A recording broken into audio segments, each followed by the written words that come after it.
And hi, everyone. Good afternoon to all of Hi. you.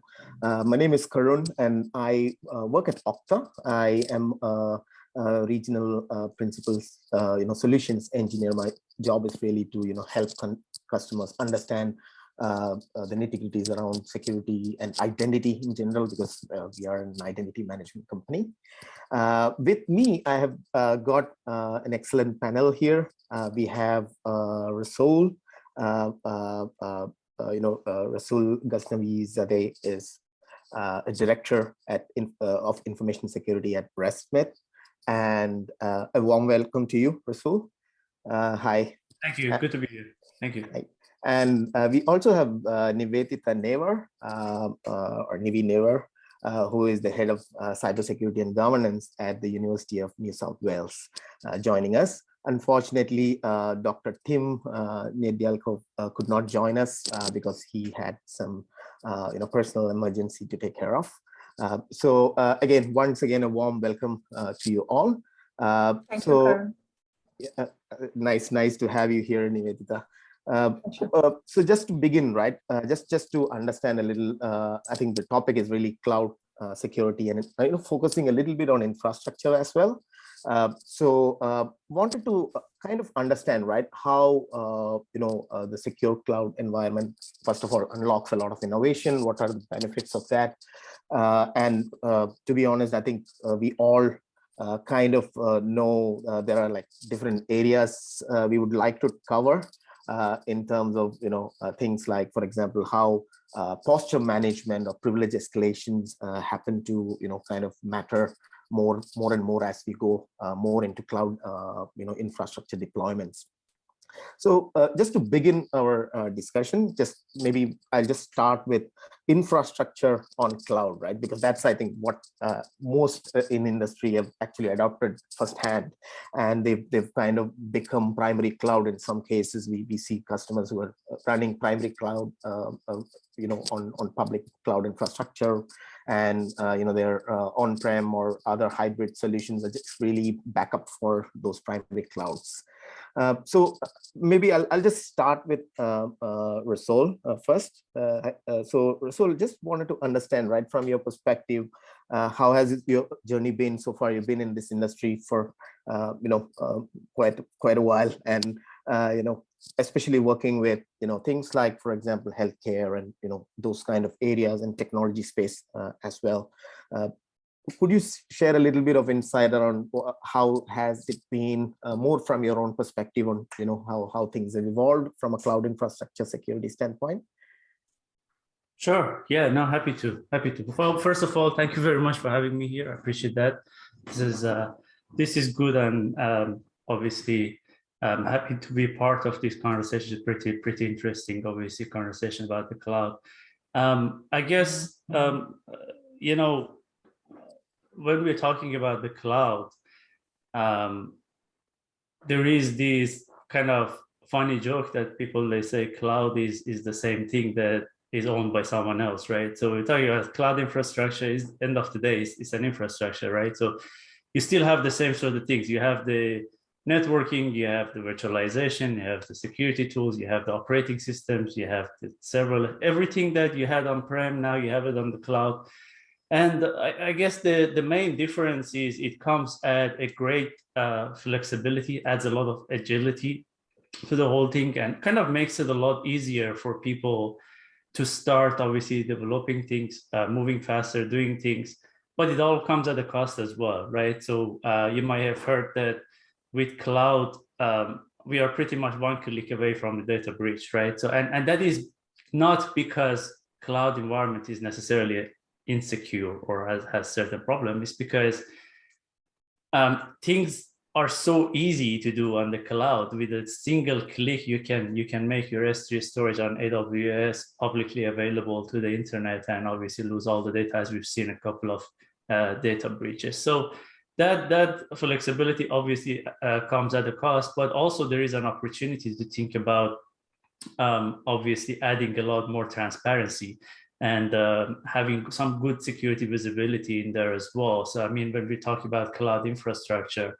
just the nature of cloud enables a lot of integrations. Just the nature of cloud enables a lot of obviously tools and systems and solutions to be used for security purposes, and gives us the visibility that we've never had before. So I guess in a way, if you build the foundation and the baseline on the cloud infrastructure properly, have the right level of controls and monitoring solutions and tools and processes and everything that you're supposed to have. So now you can have all of those on-prem as well.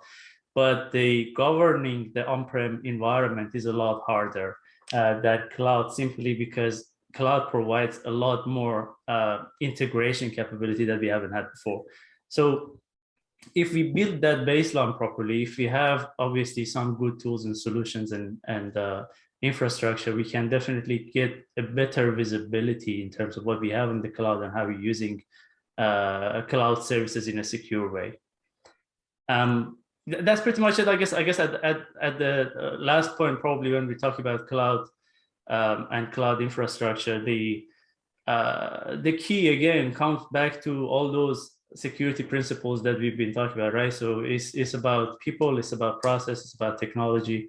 All of those, they come together. Technology obviously makes it a lot easier, but we still need to have, obviously, need to train our people. We need to have a good process around it. We need to obviously build a lot of capabilities around cloud. Thankfully, cloud environments makes it easier. Technology-wise, makes it easier to obviously build those capabilities and have a simple process around it. Yep, that's a very good point, actually. I mean, the point you raised is very interesting, because we see that cloud actually enables a lot more technology integration, and you have a better control, so to speak, if you know the game. You know what I mean, right? So basically, I think what we also see in some of the places is customers start with some cloud provider. They actually go in this innovation mode where you're just going all over the place in a way, and try to do all the nice things that you could do with cloud in terms of purely product and coming out to the market with nice offerings. But then you kind of step back and see, oh yeah, we should have kind of like a due diligence and have a method to this madness, right? In a way, and I think that's where the people processes part really comes on board, and that sometimes, like we see sometimes customers are tied to certain industry regulations, and that sometimes helps. But in general, what we are also seeing is that there is a inherent kind of push from within now to go certify against those industry standards without even having been challenged by regulators, right? Like we see a lot of organizations just opting for things like SOC2 style guidelines, even though they are not a SaaS offering or anything in the market. They still try to do things which are kind of going towards that, right? So do you see that happening quite a lot in the industry? Any thoughts on that, Rassoul? Sorry, repeat the last part. I missed. Yeah, so what we see, right, is that nowadays you have a choice either to just comply to what you need to comply in terms of a regulatory framework. But what we are also seeing is that with cloud and all these integrations possible, right, now organizations are aspiring to be far more compliant than what they really need, right? And that's probably one reason is probably the tools enabling them. The other is that it's super easy to do a lot of things nowadays. So, you could. I would probably just say again, there is a challenge, but there are some opportunities again as well, right? So the challenge is obviously there's a lot of sensitivity when it comes to the cloud, because the data movement could become a problem, especially with the privacy regulations that you have globally in different areas. You have all countries in different regions, they have their own thing. So data localization and data privacy requirements could be different. And whether the services that you are using on the cloud, they are certified to be used for particular regulatory requirements, that's a whole other story. So it comes definitely as a challenge, right? So every time that you move things to the cloud, you need to obviously think about all of those regulatory requirements around it as well. But at the same time, like I said, a lot of cloud providers obviously are certified for a lot of these industry regulatory requirements. But at the same time, the great opportunity is, again, I think a lot of cloud environments, they give you some good capability in terms of understanding your data, where your data is, how you are hosting your data, what your data is, the discovery capabilities, potentially better monitoring capabilities, compliance capabilities, so you can get automatic compliance reports and stuff like that. So it also enables you to be able to be ready for those regulatory requirements. So there is a bit of a challenge for sure, but there is also obviously a great opportunity if you look at it as well. Yeah. Thanks, Rassoul. I'd also like to add that that's an interesting question, made me think, but I think it is coming from the prominence that is being placed on the vendor or third-party supply risk, security, and the compliance and governance that is pushed to the top at the moment. And that comes from the major attacks of SolarWinds in 2020 and the Kaseya attack in 2021. And the channels or threat vectors that we are currently seeing is mostly through third parties. So that potentially is making organizations that are service providers majorly to be able to demonstrate their security postures to their customers, because customers are demanding that there are those certifications for assurance purposes. Yep, that's a very valid point, Nivedita. I think what we also see as a vendor, right, we get pushed also to deliver those, right? Talk about CDRs or GDPRs or all of that. That really is the reality now, that we are ever more conscious that these things needs to be in place. Maybe I'll just quickly also ask you around, from your personal perspective, how has it been from a cloud infrastructure journey point of view? How do you see it evolving as well? What was lacking some time back probably have been fixed, in the recent past. Any perspective on that?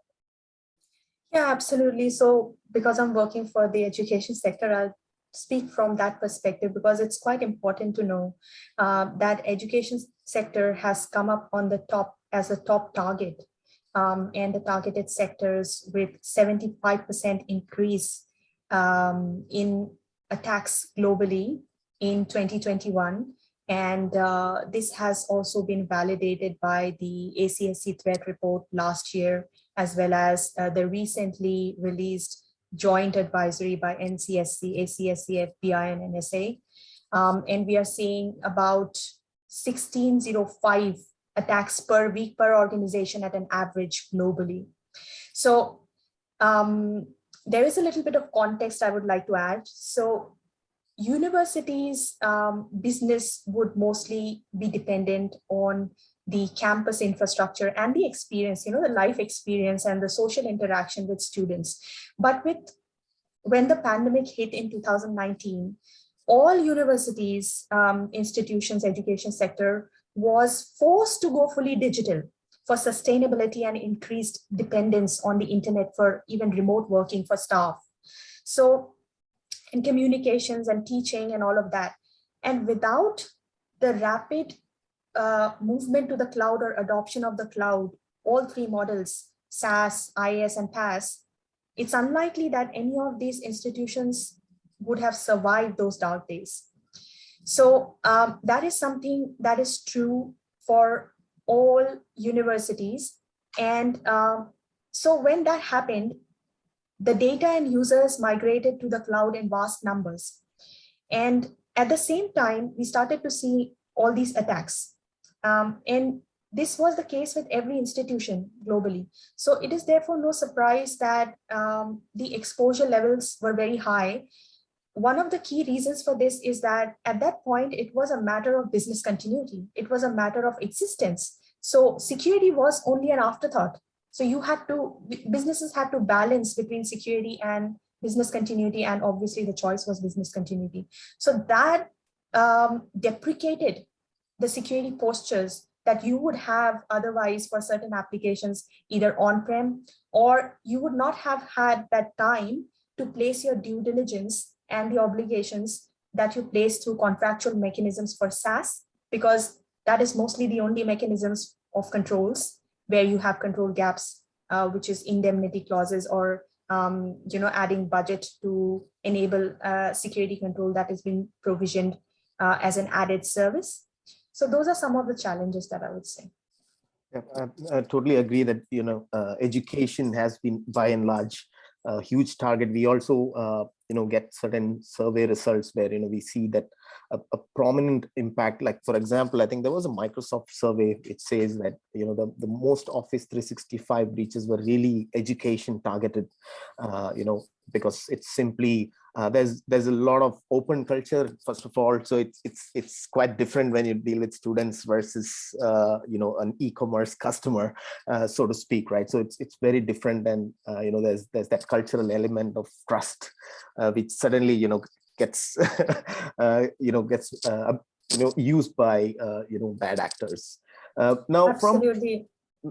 from infrastructure point of view, right? Like you mentioned that, there is, I think all organizations face this sudden surge of new technology adoption in terms of COVID.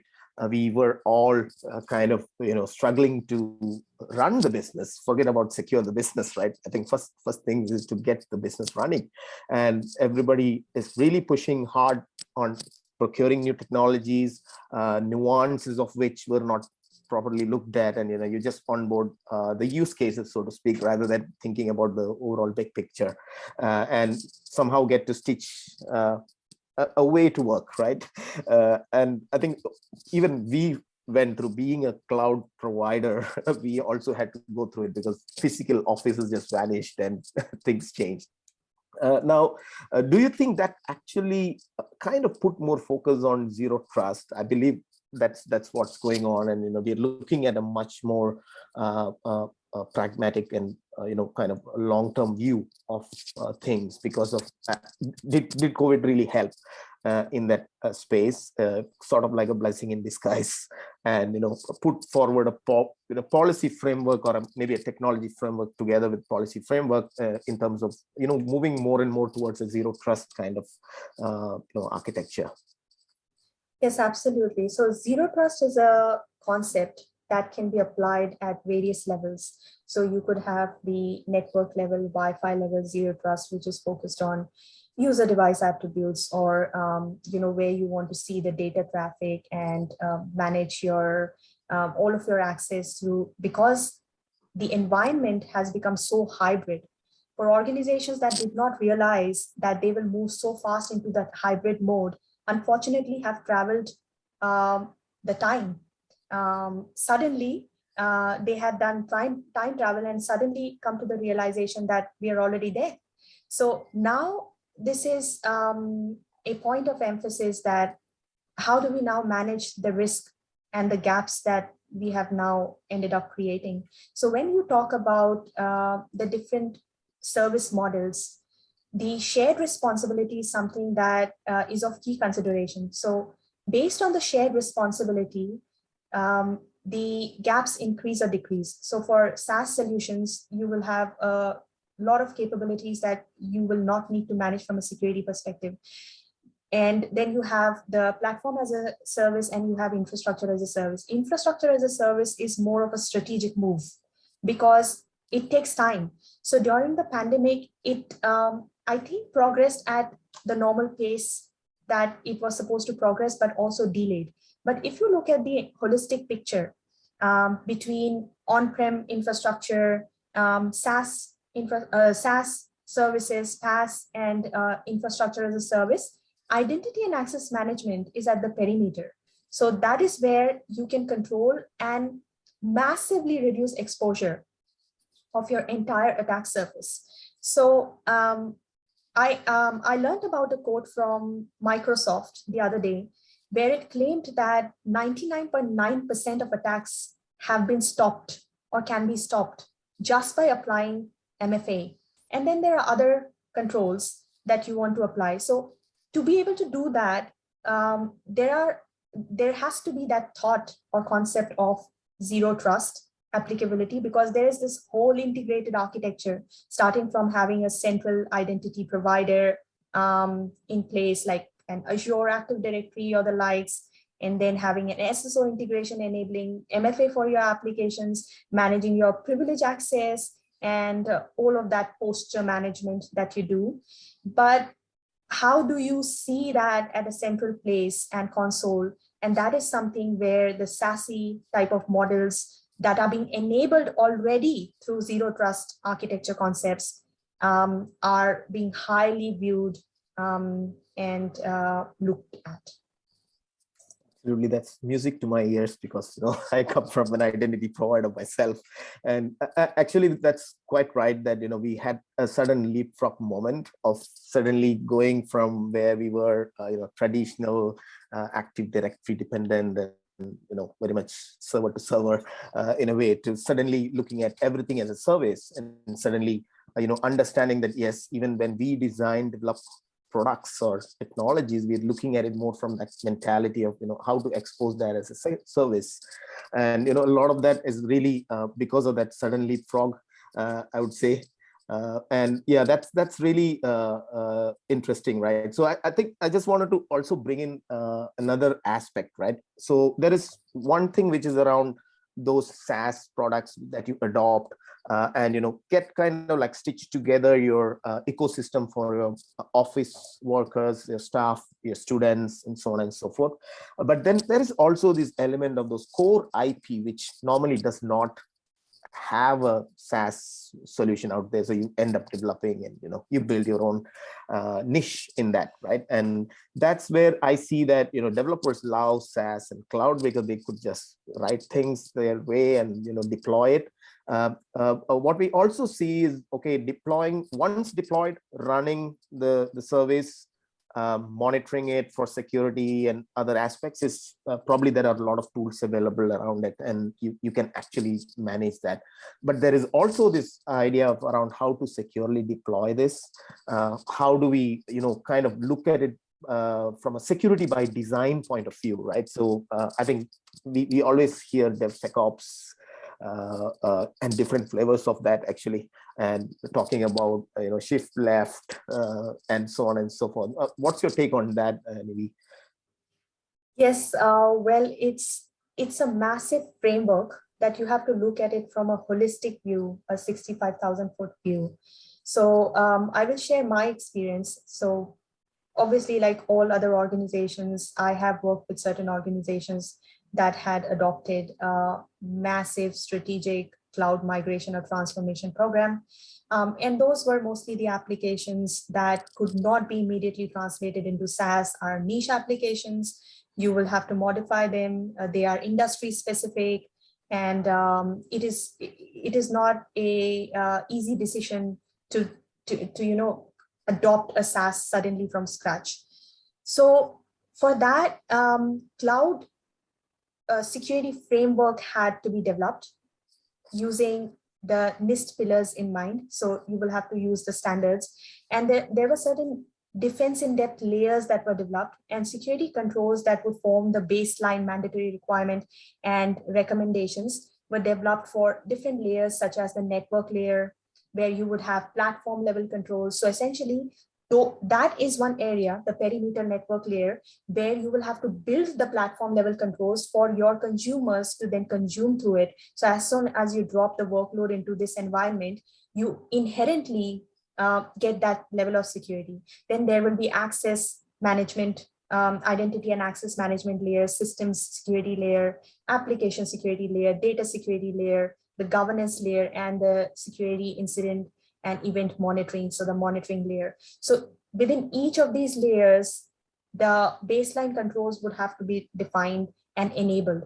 And then each project that would adopt that infrastructure would have to integrate with certain controls, like explicitly with Active Directory or explicitly with MFA, explicitly sending logs to SIEM, just a few examples. However, there is the other process aspect of it, like how do you deploy to infrastructure, like you said, infrastructure as code, the practices around it, the CI/CD pipelines, the DevSecOps modeling.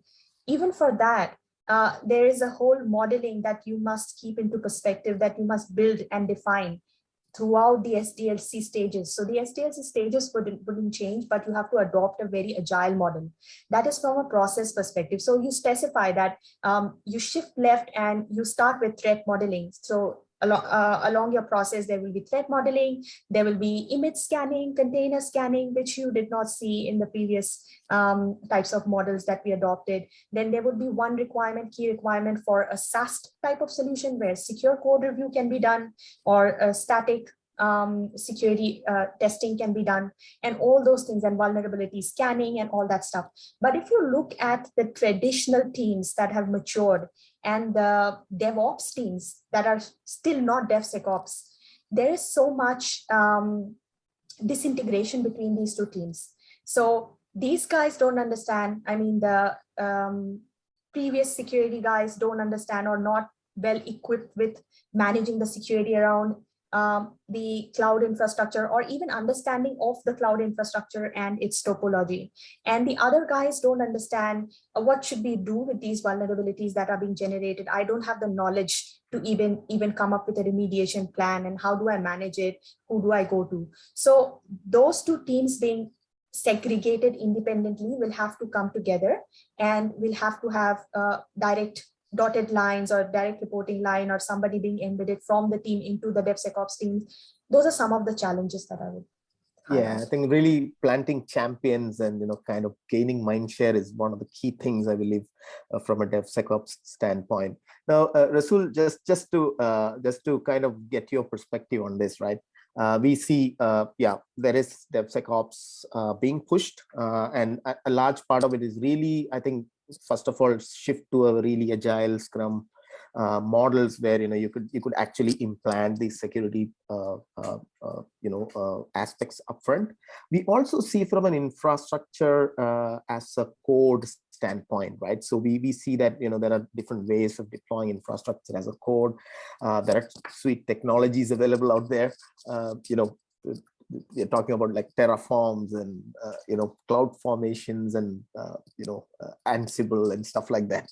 And I've read somewhere that we have a benefit of using infrastructure as a code from a security standpoint, which is because you can now uniformly overlay security into your images, your deployment policies, and so on and so forth, automate vulnerability assessment scans, and so on and so forth, right? So there's definitely a lot of benefit out of standardizing and automating it. But I also read certain flip sides of it, which essentially is talking about, okay, get it wrong once, it gets deployed everywhere. So, what's your perspective on that? So, yeah, no, I mean, I guess you're right. The whole idea of infrastructure as a code was created for the purpose of reducing that human error element, right? So to just make sure that, and obviously some operational value as well, right? So just speeding up things. I think we see a lot of cloud infrastructure providers obviously moving that way. So you see that the AWS, for example, they came up with the idea of landing zone a couple of years ago, and the whole idea is just to be able to build a secure foundation of an AWS account and provide it to the user, so they can obviously start working on the account, which already includes all of the security controls and integrations that are required for security monitoring and security. It includes security controls as well. I think I see there are probably two challenges here. One is obviously the level of knowledge, as Nivedita also mentioned, right? So the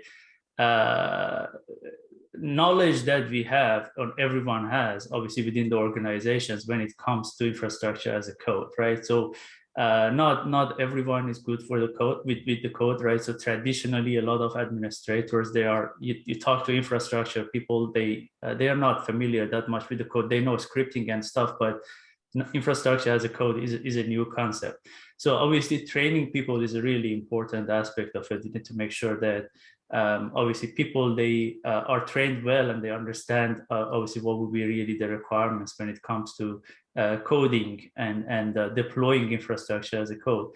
But also there is always a risk, right? So you build the foundation, and that is a repeatable foundation when it comes to infrastructure as a code. You use that as a template every time that you want to push or publish a new infrastructure.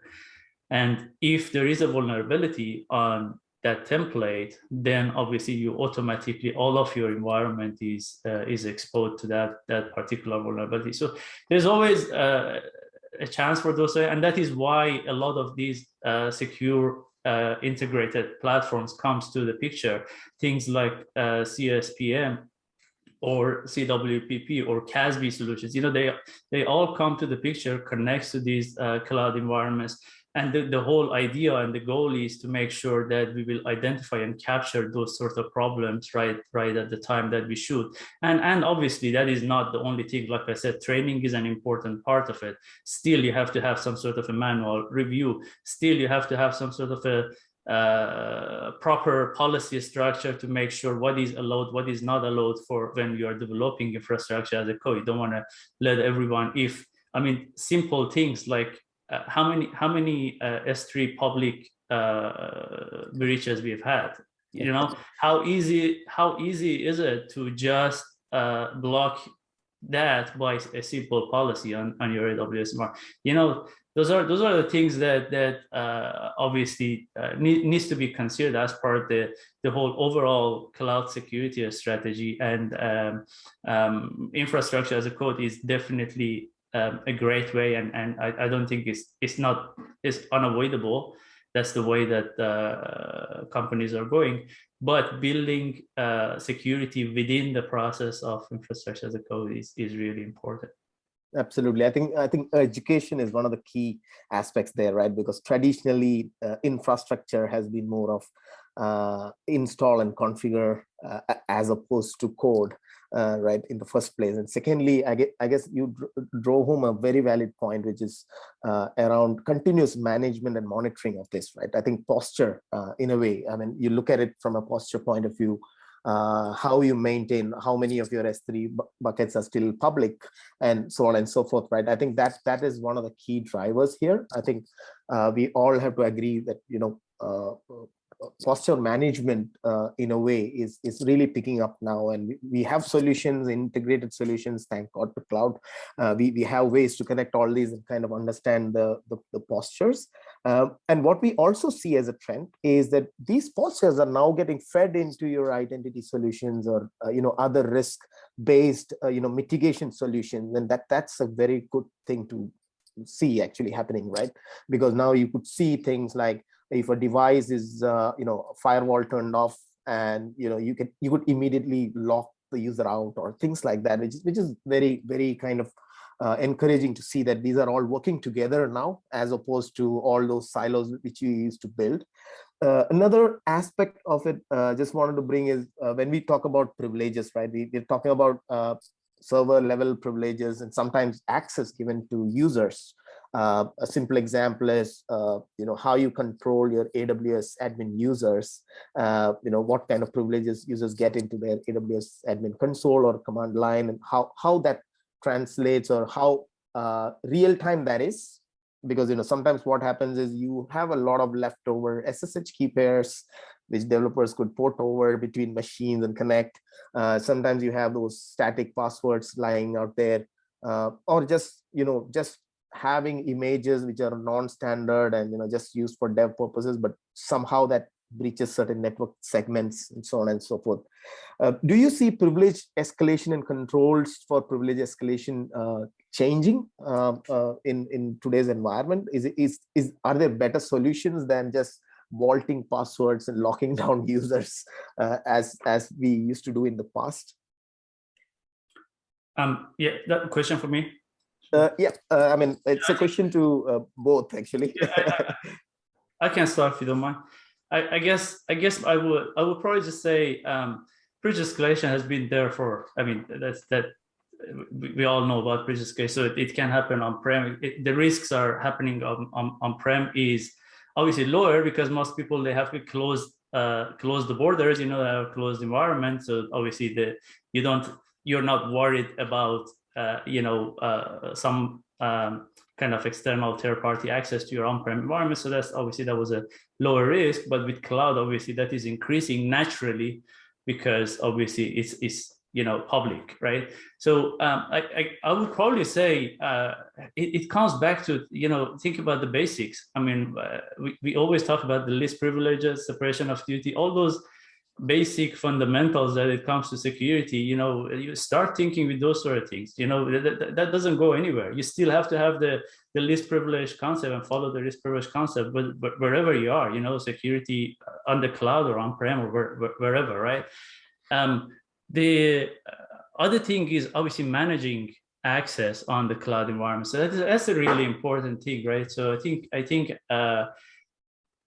we all know that identity and access management is really a big thing when it comes to zero trust, right? So identity and access management is probably one of the most important aspects of the zero trust. We want to make sure that people, they have the right level of access to the right things at the right time. So within the identity and access management, obviously, in addition to the access management component, there is a governance component as well to make sure that we go back and check and make sure that people, they have the right level of access, they're approved, you know, the access is being monitored, and there is obviously a privilege management component to it as well, right? So how we are managing privileged accounts, whether it is Azure, AWS, I don't know, Google, whatever that platform is, how are we managing those privileged access to the environment, and how we're monitoring it, how we are flagging potentially, you know, anomalies there. So there are obviously, and these are all, you know, basic fundamentals that they have always been there, whether you're on-prem or cloud. I would say probably cloud to some extent. That's right. So obviously it's an open environment, so you're exposed to additional risks, but it also, again, makes it possible to implement some of these solutions in a much faster time, and obviously get visibility quickly.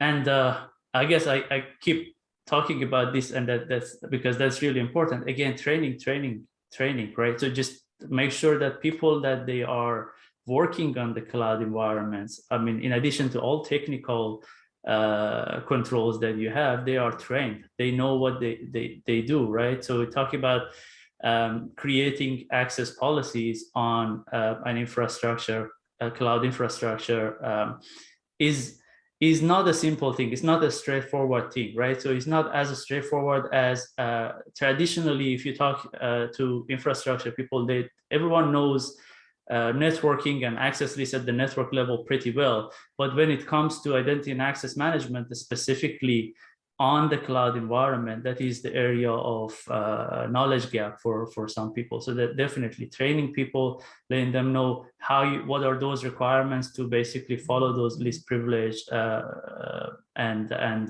basically implement the cloud environments to restrict the access to what is needed only. I think that would be another important aspect of the whole thing.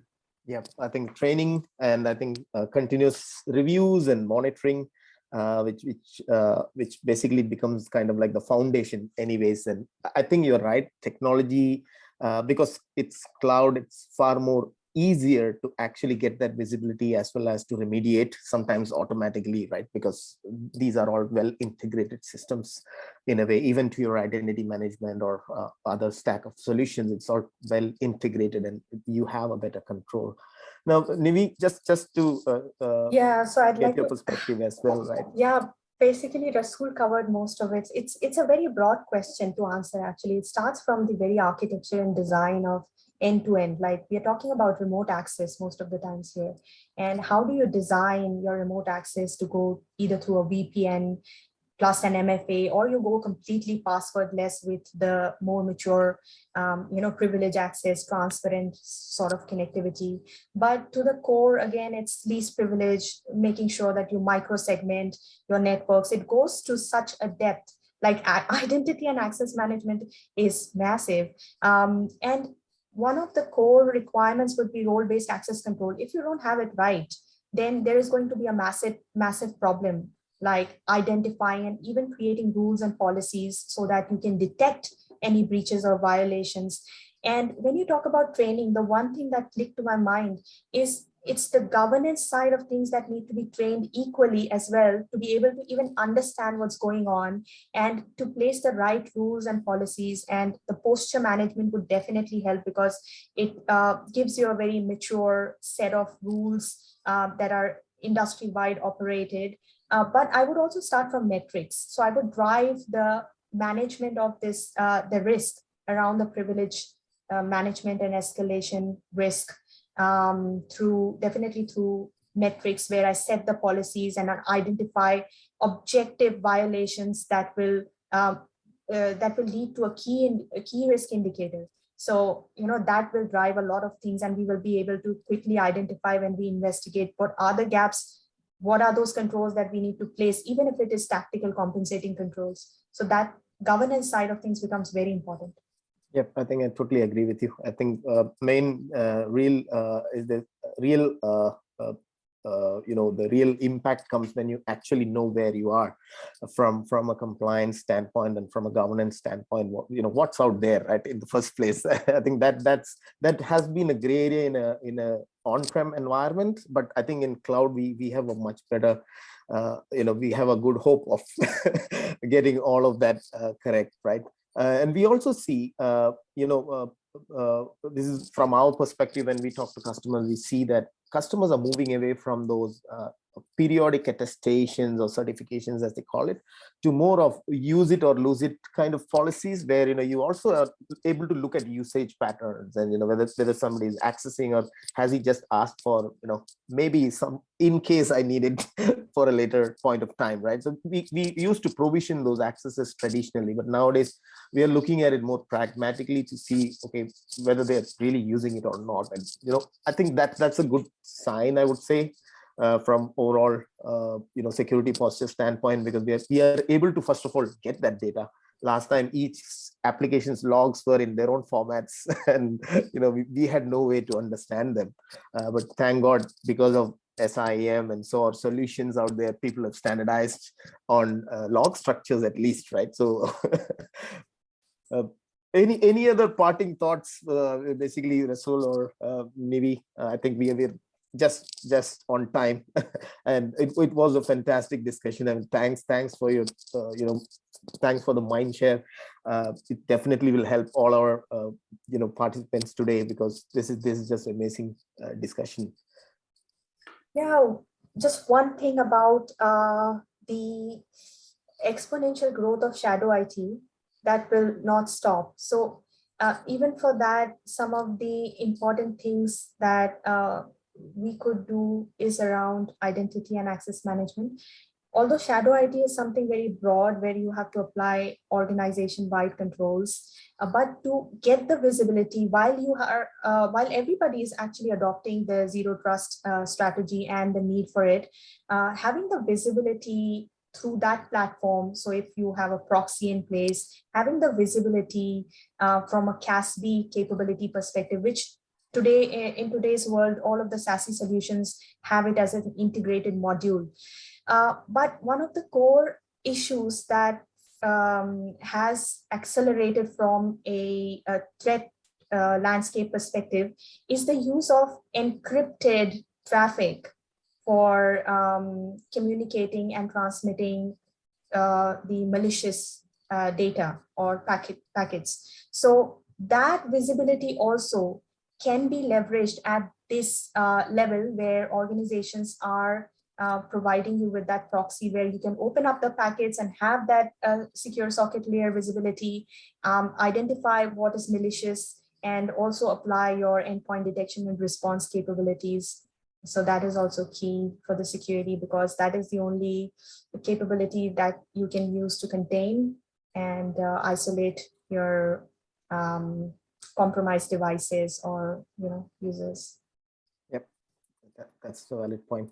Shadow IT specifically, right? I think we kind of leave it off because we are always thinking about core employees and staff, and because sometimes kind of leave those gaps out there. Rassoul, any points to I draw guess upon? I'll make it very probably short because we're out of time. We always have that problem of how we secure our environment and how we can really focus on priorities and how do we really build a security. I think we need to start with the data. So with the cloud environments, just look for where data is stored, what the data is, how it's being used, really understand the data, understand where it is located and start there. I think that is really going to help us with identifying the priorities, identify where we need to put more focus. I think it would be the challenge that I often see sometimes some security programs fail is we try to boil the ocean and try to fix everything. That is not possible. So start small, focus on crown jewels, but focus on most important data and build up the building blocks from there. Yep. So data, look at where data is residing, where it's getting propagated. Make sure you align to that first, rather than just trying to find a holistic overall kind of solution, right? Yeah, you're right. I mean, we see that a lot. Like security practitioners sometimes just go overboard with, let's say, zero trust and put up a lot of pieces together, but effectively that's not helping solve the purposes. The structure required behind it is kind of lacking. That's brilliant, actually. Thanks Rassoul and Nivi for your time. This was an amazing discussion, and thanks everyone for this session. I'd just pass to Anisha, and thank you all. Thank you very much, Anisha, Karun, and Rassoul. It was a brilliant discussion. I think I learned a few things, definitely. Thank you. Thank you. It was good to be here. Thank you.